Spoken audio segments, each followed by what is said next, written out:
வணக்கம் மிதுன ராசி அன்பர்களே. உலகத்திலே ஒரு ஸ்டாட்டிஸ்டிக்ஸ் எடுக்கும்போது யாரெல்லாம் இந்த பட்டயக்காரர்கள் அப்படின்னு பார்க்கும்போது கணக்கு ஃபினான்ஸ் ரிலேட்டடில் ஸ்ட்ராங்காக இருக்காங்கன்னு பார்க்கும்போது மோஸ்ட் ஆஃப் தி பீப்புள் இந்த மிதுன ராசிக்காரர்களாக வந்து சேர்ந்தார்கள். ஏனென்றால் பை ஜெனட்டிக்லேயே கணக்கு நம்பர் இதை ரெண்டுத்தை பற்றியும் பயப்படாத ஒரு அழகான நண்பர்களை அதிகமாக விரும்பக்கூடிய, எப்பவும் சந்தோஷப்பட்டு தன் வாழ்க்கையை சந்தோஷமாக்கி கொண்டு மற்றவர்களை சந்தோஷப்படுத்தக்கூடிய எண்ணம் கொண்ட அழகான நண்பர்கள் நீங்கள். அதனால தான் உங்கள் பின்னாடி நிறைய பேர் இருக்காங்க. உங்கள் முன்னாடி நீங்கள் என்னெல்லாம் சொல்கிறீங்களோ அதுக்கும் பாடி உங்களுடைய மகிழ்ச்சியாக இருக்க வேண்டும் அப்படிங்கிற வழக்கத்தை அவங்க வைத்து கொண்டிருக்கிறார்கள் அப்படிங்கிறது தெளிவாகிறது. அந்த தெளிவினாலே அவங்களோடையே நீங்களும் இந்த விகடகவி அப்படின்னு சொல்லுவாங்க இல்லையா, அதை ஜோக் அடிச்சுட்டு அவர் வந்தார்னா சந்தோஷமாக இருக்குங்க அப்படின்னு உங்களை எதிர்பார்த்து ஒரு கூட்டம் இருக்கிறது. அந்த கூட்டத்துக்கு நீங்கள் தான் தலைவர் அப்படின்னு இருக்கீங்க. அந்த மாதிரி சூழ்நிலையில் தான் நீங்கள் இது வரைக்கும் வாழ்க்கை நடத்திட்டீங்க.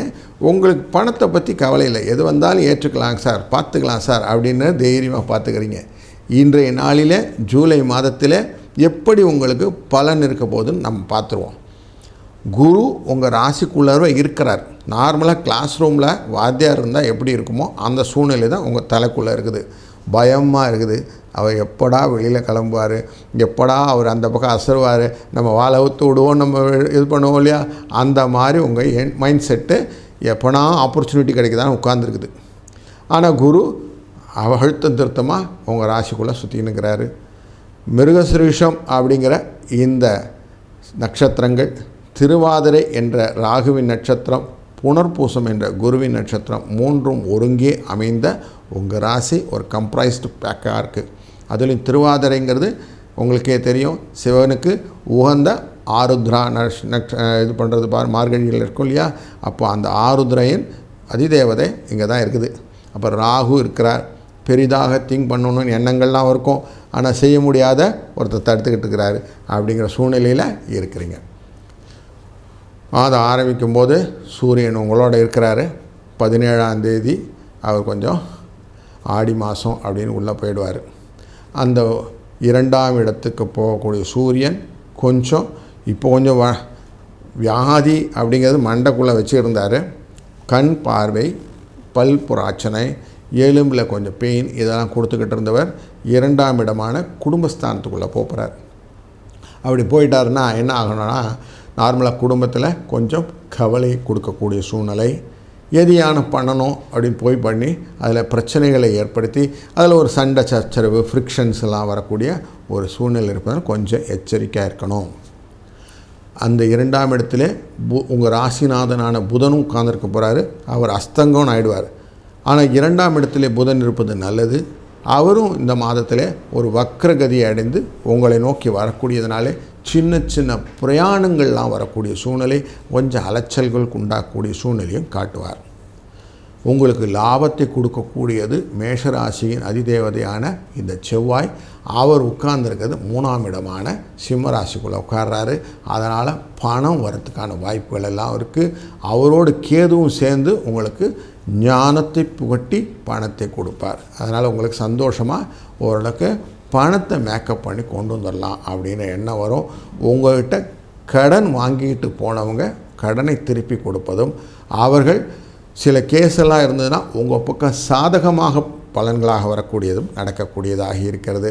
திருமணம் விஷயத்தால் பேச்சுக்களெல்லாம் நடத்தி கொண்டு இருப்பவர்களுக்கு அந்த பேச்சுவார்த்தைகள் நல்லபடியாக முடிந்து திருமணம் போன்ற வைபவங்கள் நடப்பதற்கான வாய்ப்புகள் நல்ல காட்டுறது. அதனால் வீட்டில் சுப செலவுகளும் சுப நிகழ்வுகளும் நடப்பதற்கான அழகான ஒரு சூழ்நிலை இருக்குது. உங்கள் ராசியிலிருந்து 5ஆம் இடமான துலா ராசியை குரு பார்க்கறதுனாலே குழந்தைகளுக்கான மேற்படிப்புகள், அவருடைய வாழ்க்கையின் வசதிகள், இதை பற்றின யோசனைகள் எல்லாம் கனவுகள் நிறைவேறக்கூடிய நல்ல மாதமாக இந்த மாதம் இருப்பதனாலே தைரியமாக இதை பற்றின கவலைகள் எல்லாம் விட்டுவிடலாம். அதற்கான கடன்கள் வாங்கிறது போன்ற விஷயங்கள் எல்லாம் தைரியமாக செய்யலான்றதுனால மற்றும் ஒரு குருவான இந்த சுக்கராச்சாரியார் பார்த்துக்கிட்டு இருக்கிறார். அவர் சுக்கிரன் பார்க்கறதுனால உங்களுக்கு மேல்பட்ட பணவரவும் தனவரவும் கொடுப்பதற்கான வாய்ப்புகள் நல்லா இருக்குது. அதனால் பிரச்சனை இல்லாமல் இருக்கக்கூடிய சூழ்நிலையும். ஆனால் வேலை நிமித்தமாக சில செய்கைகள்லாம் செய்யும்போது சனி வக்கரம் அடையக்கூடிய சூழ்நிலை இந்த மாதத்தில் இருக்கிறதுனால கொஞ்சம் அடிஷ்னலாக கேர்ஃபுல்லாக இருக்க வேண்டிய சூழ்நிலை. கவனத்துடன் செய்தீர்களானால் நல்லது நடக்கும். இல்லைன்னா செஞ்ச வேலையை 4 வாட்டி பார்க்குற மாதிரி இருக்கும். அப்படிங்கிறதுனால கொஞ்சம் எச்சரிக்கையாக இருக்க வேண்டிய சூழ்நிலையும். குரு தன் பார்வையாலே உங்களுடைய ராசியினை 9ஆம் இடமான ராகுவை பார்க்கிறார் கும்பராசியில். இப்போ பார்க்கும்போது என்ன ஆகுதுன்னா, 9ஆம் இடத்துல இருக்கக்கூடிய இந்த ராகு உங்களுக்கு காரியத்தடையை ஏற்படுத்துவார். அந்த காரியத்தடை உடைத்து விடுவதற்கான குருவின் அனுகிரகம் இருப்பதனால் கொஞ்சம் நல்லது நடக்கக்கூடிய சூழ்நிலையும் காட்டுகிறது. தொழிலிலே நல்லதொரு வாய்ப்புகள் எல்லாம் வரும். புதுசாக எதனா செய்யணும்னு எண்ணங்கள்லாம் வரும். அந்த எண்ணங்கள் நல்ல கரெக்டான ஆலோசனையுடன் செய்தீர்களானால் சரியாக இருக்கும். நீங்களாக செய்யணும்னு செவ்வாய் பார்வை உங்களை தனியாக படுத்தும், அது லாபத்தை கொடுக்குன்னு போகும், அது சிக்கலில் மாட்டிவிடும். கொஞ்சம் அனுபவம் வாய்ந்த நண்பர்களை கேட்டுக்கொண்டு செய்யும்போது வேலைகள் சுலபமாக முடியும். இல்லைன்னா கொஞ்சம் நட்டங்களில் வரக்கூடிய சூழ்நிலையும் காட்டுகிறதுனால கொஞ்சம் இந்த விஷயத்தில் எச்சரிக்கையாக இருங்கள். கடைகளை விரிவுபடுத்துவது, பொருளாதாரத்தின் காரணமாக வேறு வேலைக்கு மாறுவது போன்ற விஷயங்களிலே கொஞ்சம் அடிஷ்னலாக எச்சரிக்கையோடு செய்தீர்களானால் நல்லாயிருக்கும். கன்சல்டன்ட் அப்படின்னு சொல்லக்கூடிய விஷயத்தில் உங்களை பற்றி திறனாய்வு செய்து கொண்டு செய்யக்கூடிய வேலைகள் உங்களுக்கு சுபிட்சத்தை கொடுக்கும். இல்லைன்னா என்ன ஆகுங்கன்னா, கொஞ்சம் காஸ் யுவர் செல்ஃப் அப்படின்னு சொல்லுவான்.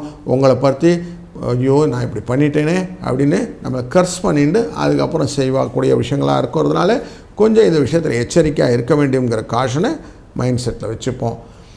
மொத்தத்தில் இந்த மாதம் எப்படி இருக்குன்னா, வளத்துடன் இருக்குது நலத்துடன் இருக்குன்னு சொல்லலாம். அதனால் ஓரளவுக்கு ஓகே அப்படிங்கிற சூழ்நிலையில் ஓடிட்டுருக்கு. இந்த மாதத்திலே அவசியம் சயன ஏகாதசின்னு ஒரு ஏகாதசி வருது. அந்த ஏகாதசியின் போது நம்ம வழக்கம் போல் ஏகாதசி விரதம் இருக்கிற மாதிரியே இருக்கணும். ஆனால் இந்த ஏகாதசி உங்களுக்கான ஏகாதசின்னு வச்சுக்கலாம். புதனுக்கு எப்போவுமே விஷ்ணு பிடிக்கும். விஷ்ணுவோடைய தன்மையில் இந்த ஏகாதசி உங்களுக்கு கடன் சுமை, திருமணத்தடை, குடும்பத்திலே குழப்பத்தை நிற்பது போன்ற நல்ல விஷயங்கள் எல்லாம் இருப்பதனால இந்த விரதமானது உங்கள் வாழ்க்கையிலே நல்லது நடக்க வைக்கும். நல்லதே நடக்கும். வாழ்க வளர்த்து. நண்பர்களே, இதுவரை நாம் ஒரு ராசிக்கும் எப்படிலாம் பலன் இருக்குன்னு பார்த்தோம். இந்த ஜூலை மாதத்தில் மிக முக்கியமாக பார்க்க வேண்டிய சில நிகழ்வுகள் அப்படின்னு பார்த்தோம்னா, முக்கியமாக துர்காஷ்டமி 3ஆம் தேதி, ஜூலை 3ஆம் தேதி இருக்கும். அதே மாதிரி காலாஷ்டமி ஜூலை 18ஆம் தேதி இருக்கும். இது ரெண்டுமே தீராத கஷ்டங்கள் எல்லாம் தீர்ப்பதற்கு துர்கை நமக்கு அருளின விஷயங்களும் பைரவர் நமக்கு கொடுத்த விஷயம் அமைகிறதுனாலே இந்த நாளிலே பைரவரையும் துர்கையும் வழிபடுவது ரொம்ப நல்லது. அதே மாதிரி கஷ்டங்களில் கடன் சுமை நிறைய இருக்கக்கூடிய சூழ்நிலை நிறைய பேர் பார்க்குறோம். கடன் மட்டும் இல்லை, புரியாத வியாதிகள் சார் எப்படி தெரிவாகும் தெரியலிங்க அப்படின்லாம் யோசிப்போம். இது எல்லாத்துக்குமே ஒரே ஒரு தீர்வு என்னன்னாக்கா, 22ஆம் தேதி ஜூலை அன்று ரிண விமோச்சன பிரதோஷம் அப்படின்னு இருக்கும். செவ்வாய்க்கிழமை பிரதோஷம் வர்றது இதனுடைய காரணம். ரிணம் அப்படின்னாக்க இந்த கஷ்டங்கள் நமக்கு எதுலெல்லாம் வரும், மருத்துவ தொடர்பான கஷ்டங்கள் வரும். அதே மாதிரி கடன் சொந்தமான கஷ்டங்கள் வரும், பகைவர்கள் சொந்தமான கஷ்டங்கள் வரும். இந்த 3 விட்டு வெளியில் வரணும்னா பிரதோஷ காலத்தில் போய் வழிபாடு செய்வது ரொம்ப நல்லது. சிவனை வழிபடுவது, நந்தியம் தேவனை வழிபடுவது, அவருக்கான அந்த அபிஷேக பொருட்களை வாங்கி தருவது, இதெல்லாம் கூடுதலாக நமக்கு இந்த கஷ்டங்களிலிருந்து வெளியில் கொண்டு வந்து விட்டோம். அதே மாதிரி நல்ல அருள் கிடைக்க வேண்டும். குருவின் அருளைப் போல பெரிய அருள் எதுவுமே இல்லை. அப்படிப்பட்ட குரு தன்னுடைய இடத்தையே தனுஷையே பார்த்துக்கிட்டு இருக்கிற நல்ல ஒரு சூழ்நிலையில் இந்த தனுஷு ராசிக்குள்ளார பூராண நட்சத்திரத்தில் சந்திரன் உள்ள ஒரு இந்த நாள் 10ஆம் தேதி அன்னைக்கு குரு பௌர்ணமியா அப்படின்னு சொல்லுவாங்க. அன்றைய நாளிலே நம்ம குருவிடன் ஆசீர்வாதம் வாங்குவதனாலே பல விதத்திலும் நல்ல பலன் கொண்டு. ஏன்னா குருவின் ஆசீர்வாதம், குரு பார்க்க கோடி புண்ணியம் அப்படின்னு சொல்லுவாங்க. அப்படி நல்ல விஷயங்கள்லாம் நடக்கும். நம்மளில் பல பேருக்கு பூமி, வாகனம், வண்டி, வசதிகள் இதெல்லாம் இல்லையேன்னு ஏக்கம் உண்டு. விவசாயத்தில் நல்ல ஒரு பலன் இல்லையேன்னு விவசாயிகளும் ஏங்குவதுண்டு. இவர்களுக்கெல்லாம் தீர்வு கொடுப்பதற்காக தான் இந்த மாதத்தின் 4ஆம் தேதியிலேருந்து வராகி நவராத்திரி ஆரம்பிச்சிரும். இந்த 9 நாளும் அவரை வழிபடும்போது நமக்கு இந்த பயறு, பச்சை காய்கறியெல்லாம் வைத்து தினமும் சுவாமியை கும்பிட்டுறதுக்கப்புறம் செய்யக்கூடிய காரியங்களே நமக்கு வராகியுடைய நமஸ்காரம்னு வச்சுக்கலாம். அதனால் வாழ்க்கையில் நல்ல முன்னேற்றங்கள், தடைகள் நீங்கும், எதிரிகள் நம்மளை விட்டு ஓடி விடுவார்கள். செய்வினை போன்ற விஷயங்களெல்லாம் நம்மளை கண்ட ஓடிடும். அந்த மாதிரி சூழ்நிலை காட்டுறது. முன்னோர்களின் ஆசீர்வாதம், பெரியோர்களின் ஆசீர்வாதம் வேணும். இறந்தவர்கள் நம்மளுடைய எப்பவுமே இருக்காங்க அப்படிங்கிற எண்ணத்தில் தான் ஆடி அமாவாசை 23ஆம் தேதி அன்றைக்கி இருக்குது. அன்று நீங்கள் பித்ருக்காரியங்கள்லாம் செய்யும்போது அவருடைய ஆசீர்வாதத்தை பெற்று செய்யக்கூடிய நல்ல நிகழ்வுகள், தான தர்மங்கள் எல்லாம் செய்யும்போது நமக்கு ரெசிப்ரோகேஷனாக கிடைக்கக்கூடியது வாழ்க்கையில் வளம், நலம். ஆடி மாதம் 28ஆம் தேதி ஆடிப்பூரம் அப்படின்னு இருக்குது. நமக்கு ஆடிப்பூரம்னாலே தெரியும், கொண்டாட்டமாக ஆண்டாளுக்கு சமர்ப்பிப்போம். வளையலெல்லாம் வாங்கி குழந்தைகளுக்கு வீட்டிலேயே, நம்ம அவ்வளோ தூரம்லாம் போக வேண்டாம் சார், இங்கேயே குழந்தைகளுக்கெல்லாம் நம்ம கொடுத்து அவர்களை மகிழ்விக்கும் போது அதுவும் உங்களுக்கு ஆசீர்வாதமாக மாறி வாழ்க்கையிலே சுபிட்சம் வளம் வரணும். கல்யாண தடை, குடும்பத்திலே நல்ல நிகழ்வுகள், எந்த விதமான மாற்றமும் இல்லாமல் என் வாழ்க்கை போயிட்டே இருக்குது சார், எதை நோக்கி ஓடிட்டுருக்கேன் அப்படின்போது நல்ல ஒரு தெளிவு போன்ற நல்ல விஷயங்கள்லாம் நடக்கணும்னா இந்த மாதிரி நிகழ்வுகளில் இப்படி பங்கேற்று கொண்டாலே போதும். நிறைய பேர் சொல்லுவோம், சார் எனக்கு பாம்பு கிரகத்தினாலே எனக்கு பிரச்சனைங்க அப்படின்னு சொல்லுவாங்க. இந்த மாதத்தில், ஜூலை மாதத்தில் 29ஆம் தேதி நாக பஞ்சமி அப்படின்னு இருக்கும். அன்றைய நாளிலே நாக வழிபாடு செய்வதனாலே இந்த ராகு கேதுவின் தோஷங்களும் நீங்கி நல்ல சுபிட்சத்துடன் வாழ்க்கையிலே வளமும் நலமும் கிடைக்கக்கூடிய ஜூலை மாதம் உங்களுக்கு கிடைத்திருக்கிறது. அருமருந்தாக பயன்படுத்துவோம். வாழ்க வளத்துடன்.